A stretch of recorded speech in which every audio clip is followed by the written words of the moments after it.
Hello and welcome to Talksport Settle the Score with me, Harry Durham. Today we're reacting to Man City's 3-1 win over Chelsea, and I'm joined by Amos Murphy from the City Ramble and Chelsea fancast host Stamford, Chidge.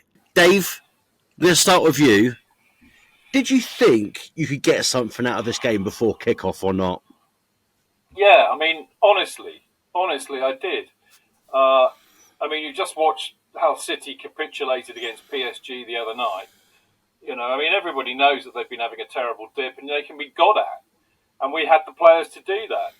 So, me and about, several 100,000 other Chelsea supporters are a bit miffed this morning, to say the least, because we let them off the hook. Do you think Chelsea's season is in danger of tanking? And do you think it's down to some certain individuals within the team? I'm not going to say anyone. I know who the people are, but I want to hear from you. Is it in danger of tanking due to certain individuals within that starting 11? You can obviously point the finger at Sanchez.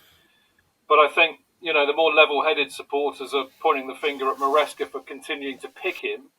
And for the, we call them dumb and dumber, but when Stanley and Stewart, the sporting directors, how on earth could they decide that Roberto Sanchez, who was letting goals in for Forest Green Rangers and was Brighton's third choice keeper, how on earth, this is a club that had Petr Cech in goal, Cudicini, Courtois. Good God, I could do a better job. That is laughable. But you can't just point the finger at him. As I said, I've just dug the sporting directors out. They said judge them on their fourth transfer window. That was last summer. We don't have a decent goalkeeper. We don't have a decent leader as a centre-back. We still don't have DM cover. And we certainly don't have a top striker. Look at Haaland. Okay, he's a bit of a one-off, let's be honest. But, all title-challenging clubs have a striker who's going to bang you 20-odd goals a season. And I like Jackson. He's a decent striker. He does a lot for the team. But he's young and he's still raw and he's not the answer. And how you can go through 4 transfer windows when you've got pretensions to take Chelsea back to where they should be is just beyond belief. Ben, what would you make? I want to hear a City perspective on this as well. What would you make of Chidge's analysis of Chelsea there, of you being a Manchester City fan, and Chelsea, a team that probably should be challenging for the title in a couple of years? And people were saying even this year, you've been there, done it, you've dominated the Premier League over the last, 7, 8, going on so many years of Chelsea, last winning the title in 2017. What's your analysis of Chelsea and what you saw on Saturday as the opposing fan? Yeah, it's nice to be sat in this chair watching someone else have a meltdown this season because I feel it. I've been that person, and I think we're going through the stages of grief at different times. And I think City have. I'm not going to say City have turned a corner because it seems to be like they're stuck on a roundabout at the moment. One thing goes well, the other thing goes badly the next week, and that seems to be the cycle. But on Chelsea, I agree. I expected a defeat, if I'm being totally honest, because if you look at the teams that City have struggled the most against this season, and I don't mean drawing at home to Everton because they were actually okay in that game, and I don't mean, for example, other matches where City have taken the lead and their limitations have just cost them. I'm talking genuinely pound for pound teams that can get at City and can cause them problems. Chelsea would be probably up there with Liverpool, laughably Tottenham Hotspur, which probably says more about City's setup than the rest of the how good Spurs are. But Chelsea, I fully expected a match.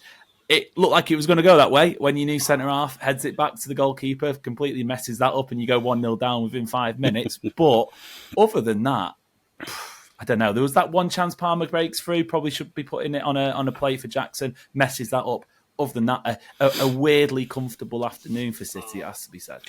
Amos, I'll stick with you quickly just on Manchester City. We know they've been poor, inconsistent in the Premier League, poor in the Champions League, losing to PSG, big match against Club Brugge in the week. Do you think that this win versus Chelsea or win over Chelsea could be the catalyst for the rest of the season?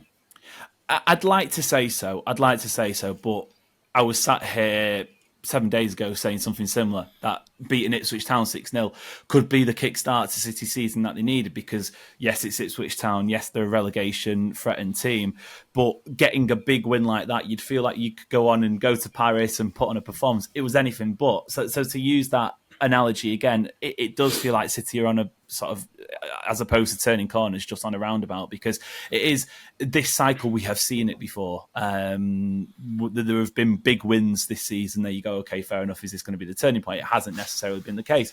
What I will say is, though, yes, Abdulkadir Kasanov had a shocking first 5 minutes. But to be honest, to be fair to the lad, considering he doesn't speak any English, he's had barely any training sessions, he settled in quite well after that. Well, after getting the yellow card. Adding those bodies, I think, is going to help City, because you look at their starting 11, I don't think anybody would say the quality isn't there. One of the issues has just been the players who are fit are playing too much. The players who are half fit are having to play too much again. They get injured. The players who are already injured get injured even more. And you're just left with this sort of mashed up excuse of a squad. They may help. I don't know. Mamouche looked good. That might help Haaland sort of find his sharpness again. So, turn corner, I'd like to think so. But you look at City's run of form, and I think it'll be one of them. Judge it in 2, 3, 4 weeks' time. This is a question for both of you. Chidge, I'll start with you first. Are Chelsea going to finish above Manchester City this season in the Premier League? I know we're just over the halfway point, a long way now until May. Some people are still saying don't write Manchester City off for the title. But from what you're seeing, Chidge, do you think that Chelsea could finish above Manchester City? Forest could potentially drop down as well. Well, I mean, I don't think City are going to win the title. I think even for them, it's too far back. And I mean, I agree with Amos. I thought Marmouche looked very good. We don't know about Rice or Reese or however you pronounce his name yet. I think Kustanov did come back into it, but why on earth didn't we target him? I mean, it was just criminal. But I still think that City will get top 4. I mean, they may be getting old together, but they're still world-class players, and Pep's still the best manager around. So if you presume that they'll get into the top 4, I think that we will find it hard. I really do. As I said, so many of the key issues that we've got haven't been addressed. I worry about Maresca. I mean, people say we've got a very young and inexperienced team, which I think is part of the problem and a bit of a mitigation. But Maresca's never managed in the Premier League before. This is his first season. He's very rigid in his system, and I think there's a suspicion that he's been found out of it. And then he goes around telling them that they're not good enough to win the title. Now, okay, we know that they're not good enough to win the title yet. But, give footballers an inch and they'll take a mile. And it's no surprise to me that the downturn in form coincided with him telling them that they weren't good enough. So, I think we'll struggle to make top 4, particularly if City do bounce back, which I expect they will. Amos, to reply to that, do you think it's a dead certain that Manchester City will finish above Chelsea this season? Dead certain, no. I don't think you can have any dead certs with City this season. Do I think at this moment in time they will? Even before Saturday's game, I felt probably, yeah. At least I felt...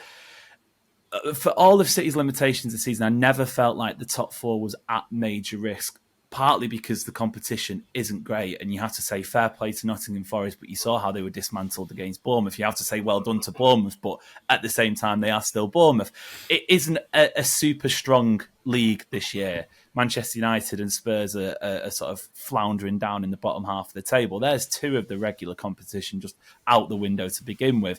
City are in a luxurious position in the sense that they can spend money in January because of what I would dub anyway silly PSR rules. Look at somebody like Newcastle, who are probably, or maybe had the fear of having to sell players. It looks like they'll get through January without having to do that, but they're not allowed to strengthen themselves. So City have that leg up, if you like. And I think muscle memory will come into it in the second half of the season, depending on whether City in the Champions League or not. Probably doesn't make a difference as long as they can keep the key players fit. And I know every club has injuries, but you look at Liverpool at the top of the table, they haven't had as many injuries. That's why they're cruising so much. You do have that look. And I think if City can keep those players fit, the same goes for Chelsea as well. It will be tight, but I think, yes, within 3 or 4 points, I reckon City finish above Chelsea. Dave, I really want to know your take on this, because this has happened to my football club and many football clubs this year, and it really boils my blood, to be honest with you. A bit. I get it. Yeah, especially what I'm going to ask you. Cole Palmer speaking to Pep Guardiola post-match, Pep Guardiola seems to just pick on one player from the opposing team every single weekend, corners them, and starts coaching them. Chelsea fans have travelled all of that way. You've lost 3-1. I know it's his former manager. I know that Cole Palmer came up through Manchester City, played for the club, featured in the Champions League for him, scored that wonder goal in the Super Cup. But same time, does it frustrate you? It happened again this weekend. Pep Guardiola is going up and having a pep talk with Cole Palmer. Yeah. I mean, look, to be really honest, I think there's an awful lot more for Chelsea supporters to get upset about than that. But having said that, I have you absolutely right. Pep does it all the time. He's a master of it. I mean, a lot of us were joking saying that he was, because actually they weren't even covering their mouths. So if you're a good lip reader, you could have probably figured out what they said. But we presumed he was saying, I told you they were. Well, come back next year and you can play every week because we're getting rid of Kevin De Bruyne. But, it does, really Maresca should have stepped in, or somebody should have stepped in and dragged him away, because we know what Pep's up to. He just likes to get into people's heads, and he was doing it there. So, yeah, I'm cross about it, and I'm cross about the fact that nobody did anything. And actually, I do go away a fair bit, but I know so many friends who do. It was a nightmare journey getting up there. It really, really was. Trains are being cancelled, horrible weather, all that, and not a little bit of money. And, they put in a shocking performance. The first thing that should have been on their mind was going to the away end and applauding the support, which is, Chelsea's away support is excellent. It's up there with anybody, and they deserve to be acknowledged. So he should have been up there acknowledging the support rather than talking to his ex-manager. So that's what really upset me, I think.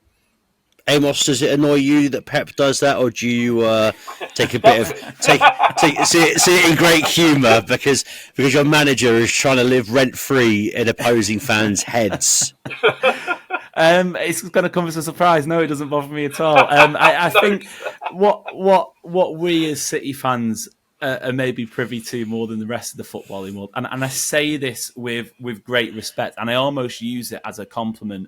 But Pep Guardiola is the biggest weirdo in football in the sense that he is like, if you could go beyond 24/7 thinking about football, then I'm sure that man absolutely would. He is entirely consumed by the game, and I don't see it as this sort of Mourinho-esque ploy on the pitch at the end of a match to try and get into the opposition heads. Because to be fair, if you look at the players he does it to, I wouldn't necessarily say he's gaining much. Okay, Cole Palmer, fantastic talent. But like you said, he's got the existing relationship. We've seen it with the likes of Adama Traore in the past, Nathan Redmond. These, with all due respect, are not world-beating talents. I think he is genuinely trying to maybe not impart wisdom in a sort of egotist way, but like, hey, I really respect this part of your game. Adama Traore, for example, I think he came through the Barcelona Academy at a similar time when Guardiola was there, or 1 or 2 years either way. So, I think Harry Arter as well was another one, and he only spoke good of it. To be honest, I think the players don't mind it. It's Pep Guardiola. I think most people would take the 2-3 minute pep talk. And I very much do mean the pun, as you did yourself.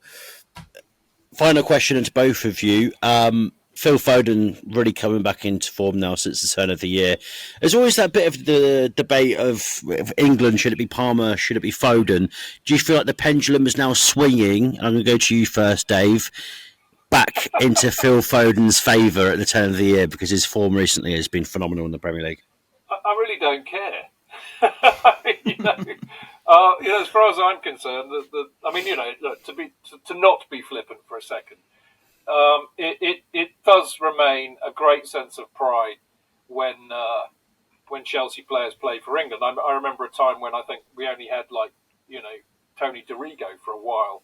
So it is lovely when they get acknowledged. I mean, you could argue that it's a nightmare as well. I mean, Madueke's form has dropped since he got fat-headed because he got an England cap.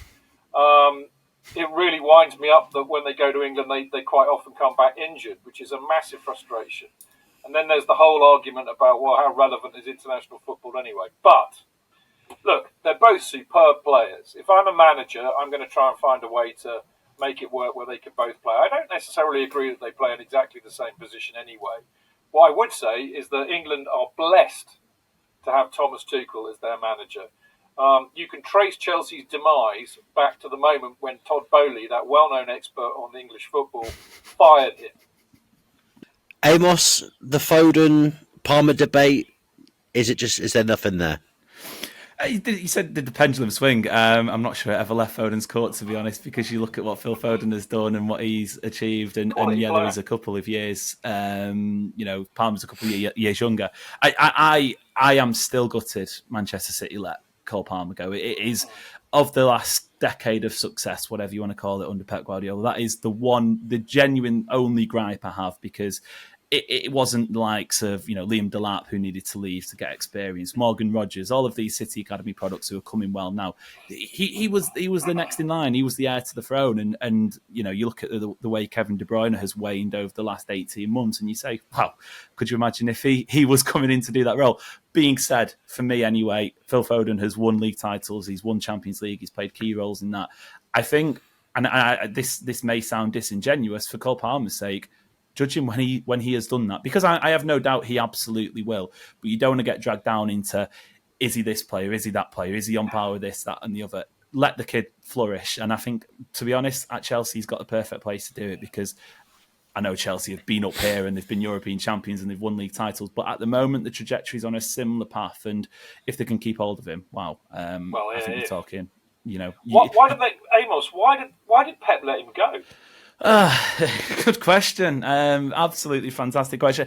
To be honest, I think he's always, and it doesn't matter who you are, he's always had the policy, if you want to leave, off you pop. And I don't think Cole Palmer necessarily wanted to leave, but there was assurances or lack of assurances around, game time, playing time. Excuse me. I think he was, 21, 22, coming into that sort of period of his career where he needed to play. And to be fair, he probably wasn't going to get the same amount of minutes as he would have done at Chelsea as he would have done at City. So, to be honest, I think City are the only losers from this. Chelsea certainly aren't. The price tag was fine. Cole Palmer's been winning.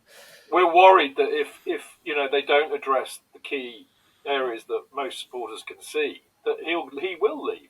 He will leave, because he's one of the most talented youngsters I've seen come to the club. I mean, he's that good. But I mean, he's got no loyalty to Chelsea per se, other than the fact they pay him. And if he should be playing in the Champions League. What happens if we don't get Champions League football this year? I'll be on the phone to Chelsea, and I'll be trying to get him back up myself. Wait behind Real Madrid. Exactly. He's good enough to play there. I'm not quite sure they have chippy chips in Madrid, though, so maybe there's a one up there. Chippy chips with paella. Somehow we have to make it happen. Listen, Chidge, Amos, thank you very much. Enjoy your Monday. Take out a brolly, because it's absolutely disgusting out there. Boys, thank you so much for your time. Thank you.